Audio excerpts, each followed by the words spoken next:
بسم اللہ الرحمن الرحیم۔ السلام علیکم۔ ایک دفعہ کا ذکر ہے، ایک جل پری سمندر کے کنارے ایک غار میں رہتی تھی۔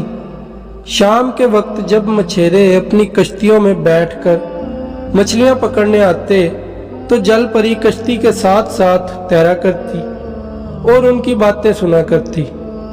مچھیرے مزے مزے سے اپنے خوبصورت گاؤں، ہرے بھرے کھیتوں اور رنگ برنگ کے پھولوں کا ذکر چھیڑتے اور یہ جل پری بڑے شوق سے ان کی باتیں سنتی اور حیران ہوتی۔ آخر اس کے دل میں یہ سب خوبصورت چیزیں دیکھنے کا شوق پیدا ہو گیا۔ ایک دن جل پری نے اپنے دل میں اس دریا میں تیرنے کا ارادہ کیا جو ان مچھیروں کے گاؤں کے ساتھ ساتھ بہتا ہوا سمندر میں گرتا تھا۔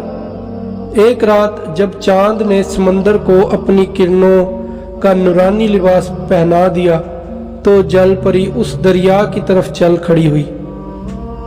دریا کا میٹھا پانی اسے بہت عجیب معلوم ہوا، مگر جل پری خوشی سے دریا میں تیرتی رہی اور ہرے بھرے گھاس کے میدانوں کے پاس سے گزر گئی جہاں گائیں اور بھینسیں گھاس چر رہی تھیں۔ انہیں دیکھ کر وہ ڈر گئی اور پانی میں اپنی چمکدار دم جلدی جلدی ہلاتی ہوئی تیزی سے تیرنے لگی۔ جب ستارے جھٹک گئے، صبح کی ٹھنڈی ٹھنڈی ہوا چلنے لگی، آسمان پر مشرق کی طرف سے ایک زرد سی روشنی نمودار ہوئی تو جل پری اپنے دل میں ڈری کہ کہیں مجھے کوئی دیکھ نہ لے۔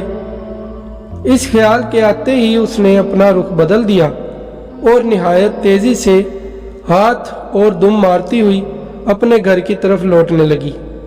عین اسی موقع پر ایک نوجوان چرواہا اپنی بھیڑوں کو پانی پلانے کے لیے دریا کی طرف چلا آ رہا تھا۔ اس کی نظر جل پری کی چاندی جیسی دم پر پڑی۔ اس نے جل پری کو آواز دی۔ جل پری نے پلٹ کر اس کی طرف دیکھا۔ وہ اس بلا کی حسین تھی کہ اسے دیکھ کر چرواہے کو اپنے آپ کی کچھ سدھ بدھ نہ رہی۔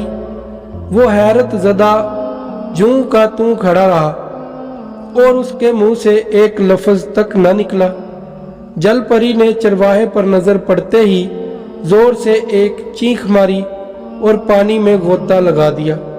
پھر پانی کے نیچے ہی نیچے بڑی تیزی سے سمندر کی طرف تیرنے لگی۔ چرواہا بھی دریا کے کنارے کنارے دور تک چلتا گیا، لیکن اسے جل پری کا کچھ پتہ نہ چل سکا۔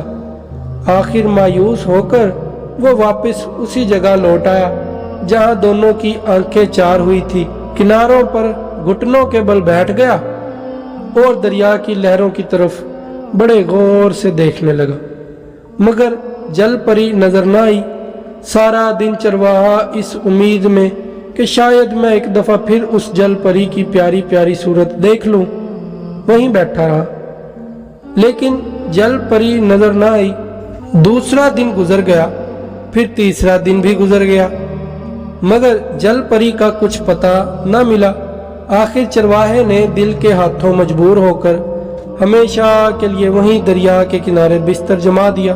اب تو چرواہا ہر وقت گھٹنوں کے بل بیٹھا رہتا اور ٹکٹکی لگا کر پانی کی طرف بڑے غور سے دیکھتا رہتا، لیکن جل پری دوبارہ نظر نہ آئی۔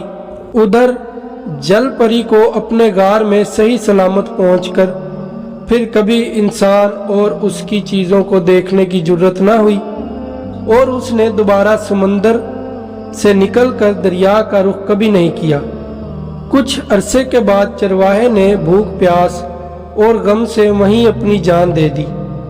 چرواہے کے دوست جب اسے تلاش کرتے کرتے دریا پر پہنچے تو چرواہے کی لاش کنارے پر پڑی تھی۔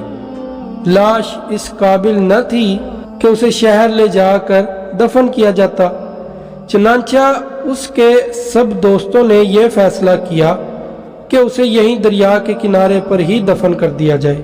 دوسرے سال اس کی قبر سے ایک ننھی منی جڑ پھوٹی اور جب کئی سال گزر گئے تو وہ جڑ بڑھتے بڑھتے ایک بہت بڑا اور گھنا درخت بن گیا۔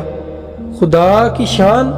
یہ درخت بھی چرواہے کی طرح پانی پر جھکا ہوا تھا، جیسے وہ کسی کی تلاش میں پانی میں جھانک رہا ہو، اور جب شام کی ہوا اس کے پتوں میں سے گزرتی تو ایسی آواز پیدا ہوتی جیسے کوئی آہیں بھر رہا ہو۔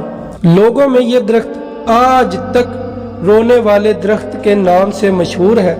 تو دوستو، ہماری کہانی کا یہاں اختتام ہوتا ہے۔ اپنا اور اپنے پیاروں کا خیال رکھیے گا۔